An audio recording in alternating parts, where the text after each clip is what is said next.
righty. All right, we're going to be looking at TJ and Ali.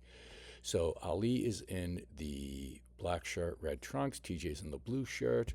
Um, let's see. The video's not going to be. You could see it's going to be a little bit blurry, but what we're going to be sort of looking at both gentlemen and seeing what they both bring. All right. Anyway, let's take a quick look. All right, here we go. And this is at Gloves on January 8th, 2025.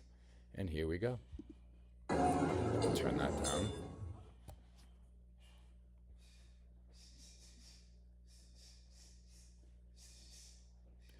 So what I like here, you could see both guys are doing what they need. This has been a theme that we've been working on recently. Both gentlemen here are doing what they need to do before they do what they want to do. They're sort of getting a feel. They're getting a feel for range. They're getting a feel for distance management. They're getting a feel for where they are in relation to each other. I'm just going to rewind a bit because I want to see some more of that beginning.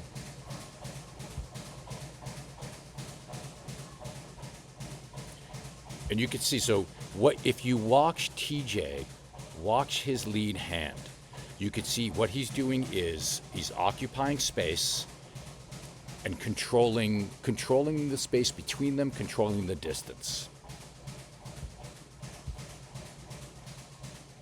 And you see, I love TJ's little bounce, and I love the herky jerky. Like right there. Let's watch that again. It's just so TJ. Julia does something like that too. Like it's just, so the hand movement, small, not grand motions. The head movement, it's just, there's no,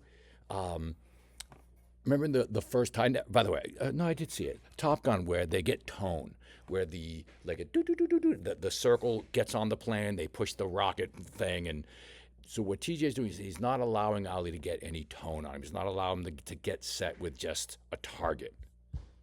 There's too much going on here for a straight target, and the distance is, he's too far away for just a jab. He has to move in for the jab, which TJ's just spry on those feet will just jump back. So again, doing nice probing jab by Ali. So what we're looking at here again, looking at doing what you need to do before doing what you want to do. What they both want to do is punch the fuck out of each other, and what they're actually doing is they're measuring, they're probing, they're measuring, they're doing what they need to do.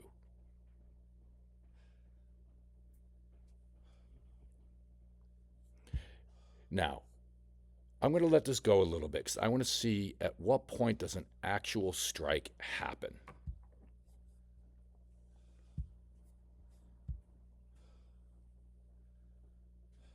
All right, bell rings. Here we go. We got probes, still probes. Boom. So right there, 13 seconds in. So what you guys see there is, again, TJ's, but both of them doing what they need to do. TJ's got the position where he's keeping his back to the center of the ring. He's got, and Ali wants to work the perimeter. Fine, we'll let him work the perimeter. And what TJ is able to do is, sort of apply slight pressure that gets Ali to back up, where TJ then is able to spring the attack. So let's watch where that happens. So again, nice probing here from both. You can see if you watch their feet, how TJ takes those small steps forward. Small steps, moving forward. And notice the arms too, setting up a sort of frame for him to operate in.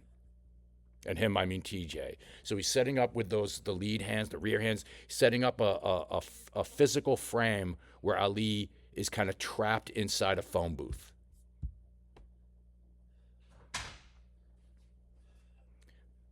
Boom, and then TJ gets him on the ropes and then goes to work and then ties him up.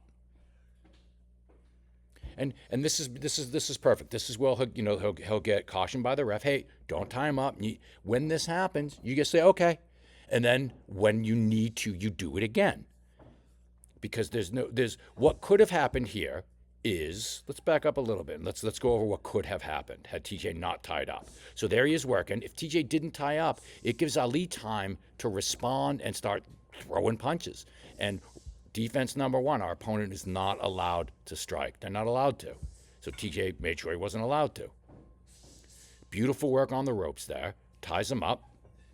Gets told by the ref, hey, don't hold. Okay, ref. Yep, no problem. Yep, I got you. Okay, thank you. Yep, thanks. Okay. Now, let's back up for a second. And what we're looking for here, we're going to look for how much time that ate up on the clock. So there's the beginning of the tie-up. So that's where I'll start the time. Boom, we're working. There's the tie-up. Ah, shit, hold on, I screwed up my stopwatch. Let's try that again. There's the work. There's the tie-up. Hey, don't tie up. Yep, gotcha. Hey, what did I just say? Don't tie up, don't tie up. All right, so by the time the ref says, let's go back to work, 9 seconds have gone by. 9 seconds. That's a lot of time. You have 120 seconds. That's a lot of time. That's I want to say it's almost 10%. You math people can let me know.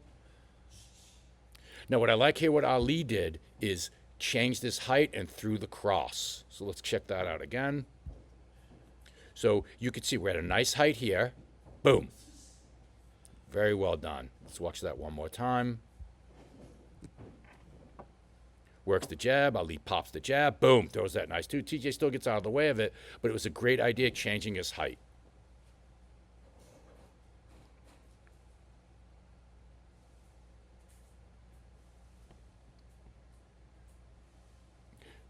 And that's something that I really liked. Again, it was just, let's watch that again. Watch what Ali does with the height. Won't. And watch Ali's lead hand. Watch that lead hand too. And what happens there, it's just, he buys some time there. You know, TJ's got momentum. So throughout this round, TJ has the momentum. He's winning the round. He has the momentum. And Ali's trying to take that momentum back. And I think what he does there is really smart. He just, again, it's simple. He just uses that lead hand, little snake charmer, changes his height several times. And then from that, he's trying to get momentum. And right here, TJ takes the momentum back. So what Ali should have done in that instant is that's where you start to get your work in. So we got the change of height. And right here, though, so he disengages. So TJ decides, no, I'm taking the momentum. It's just, so this is just a really interesting momentum battle here. TJ has momentum. Ali says, nope, I'm going to take momentum here. Starts moving forward. But then something happened there where Ali went, nope, and TJ took momentum back. And I'm trying to see if I can identify what it is.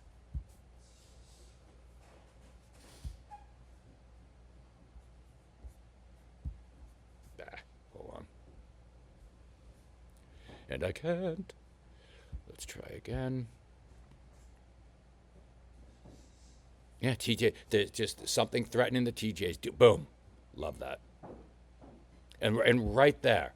So what could have happened here, and usually with lucky punches, what we do is we do work, we get out, we do work, we get out. What we've been working on, especially for 26, is we work, we get out, we get in. We get right back in, get right back to work. And I love that's what TJ picks up here. That was interesting. Nice little screenshot. It was that was a high hands wins moment. Usually upper hand, you get that dominant position.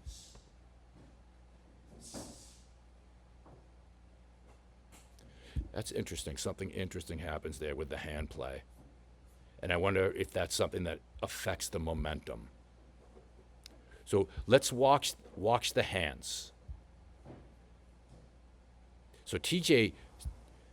So Ali's taller, Ali's longer, Ali has the longer arms. And yet you'll notice TJ gets the dominant hand position. Upper hand wins. Upper hand wins, literally upper hand wins figuratively. And TJ's able to capture that upper hand position, but then Ali does take it back, takes it back there, throws that two, which you do against the southpaw, but it's not, the two's not working against TJ. TJ gets him up against the ropes. And again, TJ comes right to him. Doesn't come to him blindly. You know, I don't want to call out anyone else. There was a fight that would happen the same night where the blue corner would they'd separate for a minute, and then the blue corner would just come in, just aggression for aggression's sake. And what TJ is doing here, he's applying pressure, but he's doing it intelligently. You know, he's in a position to defend as well. He's in a position to apply offense. He's in a position to apply defense. One thing that we've also been talking about recently is how the punches, the output, the punches are a formality to where your position is. So punches are just a formality of where you're. It's about position.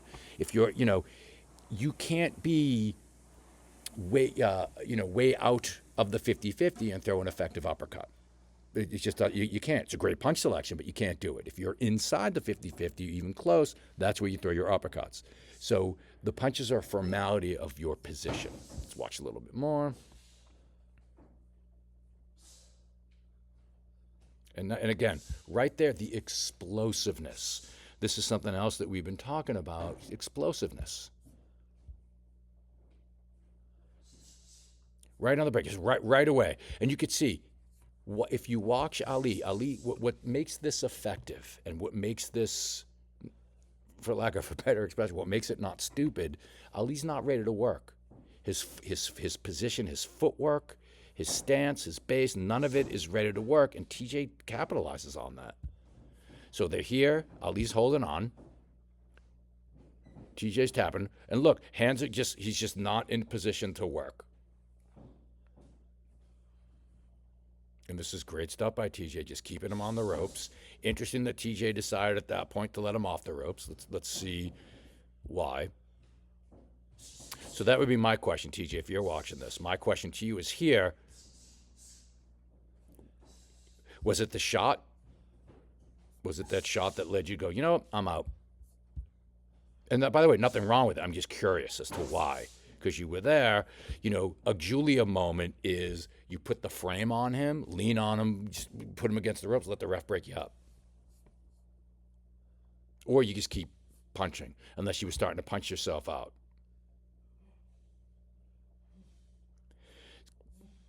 So I'm assuming it was the shot, because it does look like a hard shot, the disengagement. I was like, okay, because you've got momentum, you're winning the round, and there's no reason to it's better safe than sorry, live the fight another day.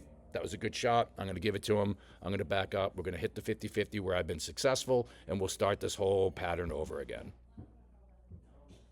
No, again, notice the beautiful guard, beautiful position. And look at TJ just ready to work, ready to work. So let's watch again. If you watch I just love it. TJ's just ready to work and ready to get aggressive. Hi, guys. Good. How are you guys doing? How you doing? I'm doing all right. I'm just finishing this up.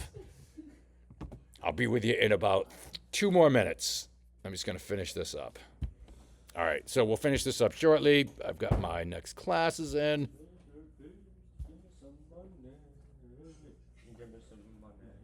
All right, so what happened there? Let's back up. Actually, hold on. You guys can grab a jump rope. You know where they are. All right. So we got, sorry, let me get back here. So what I like there, Tisha's just ready to work. It's just outside. So what I love here is outside the 50-50, just outside enough where he misses. Ali is longer. Look at the nice screenshot moment. Ali is longer, and yet TJ is just out of the 50-50 enough where what Ali has to do to land a strike is to come in. As the shorter boxer, you want that distance closed. And you don't always have to be the one that goes in if you don't want to. If you don't want to go in, you don't have to. They'll have to come to you. So I like he's just he's just patient. I'll wait for my moment. There's so much to unpack here, and I apologize that we're on a bit of a time crunch here. I thought TJ did a brilliant performance every single round. I'm I This film study does not represent that, but TJ did just every round. TJ was brilliant, and we'll get to the other rounds as well. And I don't want to gloss over if you go back into the go back to the YouTube page, find the full fight, the 3 rounds, watch them. This film study does not do it justice. But what I wanted to really do is this was really for both fighters. I wanted to look at sort of a big picture. Let's just watch a couple of minutes more here. Again, let's back that up. I got to yell at them to grab jump ropes. Hold on one sec. Let's jump that rope. You can hold it. You look pretty. Jump. Jump. Jump rope. I'm chilling today. I'm gonna take part of F45. Oh, I'm sorry. That's okay. All right, I'm gonna have to end this here. I did want to get a little bit more. We'll come back. We're gonna get more film study. We got round 2. We've got round 3. This is just for round 1, but we'll get more film study on this. I misjudged the time that it would take, and we will finish this up for round 2 and 3.